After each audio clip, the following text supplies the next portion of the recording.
বন্ধুরা, ভোলে বাবা পারকারেকার আজকের পর্বে প্রথমেই দেখা যায় সাক্ষ্যকে বলছে আপনার কাজ হয়ে গেছে, আমি টাকাটা নেব না, এবার আপনি আসুন। সাক্ষ্য বলছে তুমি তোমার কথাটা মাকে বলেছো, যেটা আমাকে বলেছিলে তুমি যে অন্য কাউকে ভালোবাসো। তোমার বন্ধুরাও এসেছিল, আমার সাথে ফাইট করে গেল, আমাকে বোঝানোর চেষ্টা করলো তোমার অন্য কোনো সম্পর্ক নেই। ঝিলের মা তখন বলছে তোর জীবনে এমন কি আছে যেটা আমরা জানি না। সাক্ষ্য বলছে কেন তুমি বাইরে যাচ্ছ এত তাড়াহুড়ো করে, গোপন জীবন কাটাচ্ছ, সেটা নিজের মাকে বলনি। তুমি নাকি আমার জন্য গান ছেড়ে দিচ্ছ। ঝিল তুমি কবে যাচ্ছ? তখন ঝিল বলছে কিসের এত কৌতূহল, একটা পরের বাড়ির মেয়ের জন্য। আপনি এক্ষুনি চলে যান এখান থেকে, না হলে আপনার বউকে ফোন করে বলবো আপনি এখানেই আছেন। এদিকে সাক্ষর বাড়িতে চৈতির জন্য শাড়ি গয়না পছন্দ করা হচ্ছে। তখন সাক্ষর মা বলছে যে তাড়াহুড়ো করে ভালো গয়না তেমন আনতে পারিনি, আমার আগের পুরনো কিছু গয়না ছিল যেটা তো এখন ট্রেন্ডে সবাই পরছে, সেটাই পালিশ করে দিয়েছি। চৈতি বলছে আন্টি তোমার পছন্দই আমাদের পছন্দ। তখন সাক্ষ্য এসেছে চৈতিকে বলছে যে তুই এত দেরি করলি, চেম্বারেও তো দেখলাম না। সাক্ষ্য বলছে কেন, আমার কি অন্য কোনো কাজ থাকতে পারে না? তখন ঠাম্মি বলছে বিয়ের আগে ছুটি নিয়ে নাও, এত কিসের কাজ তোমার? তখন সাক্ষ্য বলছে সরি ঠাম্মি, আমি পারবো না।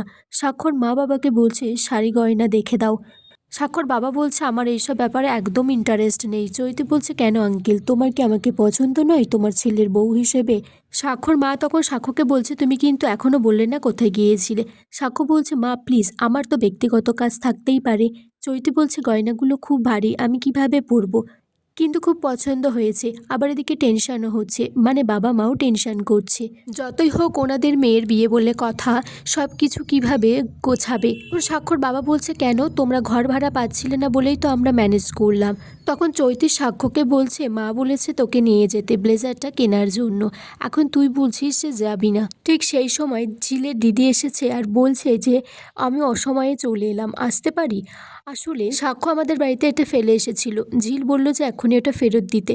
তখন বাকিরা সবাই অবাক হয়ে যায় যে সাক্ষ্য তাহলে ঝিলের বাড়িতেই গিয়েছিল। চৈতি বলছে তোকে এতবার সবাই মিলে যখন জিজ্ঞেস করলাম তুই গোপন করলি কেন? সাক্ষর বাবা বলছে তুমি হঠাৎ করে ঝিলেদের বাড়িতে কেন যেতে গেলে? সাক্ষ্য বলছে আমার কি ওদের বাড়ি যাওয়া বারণ নাকি? সাক্ষর বাবা বলছে পরিস্থিতি এমনই তৈরি হয়েছে যে এখন ওদের বাড়িতে যাওয়াই তোমার বারণ। তখন সাক্ষ্য বলছে বাবা ওর এই মাসের কিছু স্যালারি বাকি ছিল, সেটাই আমি দিতে গেছিলাম। ঝিলের দিদি বলছে আমার বোন ওটা ছিঁড়ে ফেলে দিয়েছে। তখন চৈতি বলছে দুদিন পর আমাদের বিয়ে, আর তুই ঝিলের কাছে গেছিলি। তখন ঝিলের দিদি বলে উনি আমাদের বাড়ি গিয়েছিল বোনকে গান ছাড়তে বারণ করার জন্য, আর আমার বোন যাতে এই শহর ছেড়ে চলে না যায় বাইরে সেটাও বলার জন্য। এখানেই আজকের পর্ব শেষ হয়ে যায় বন্ধুরা।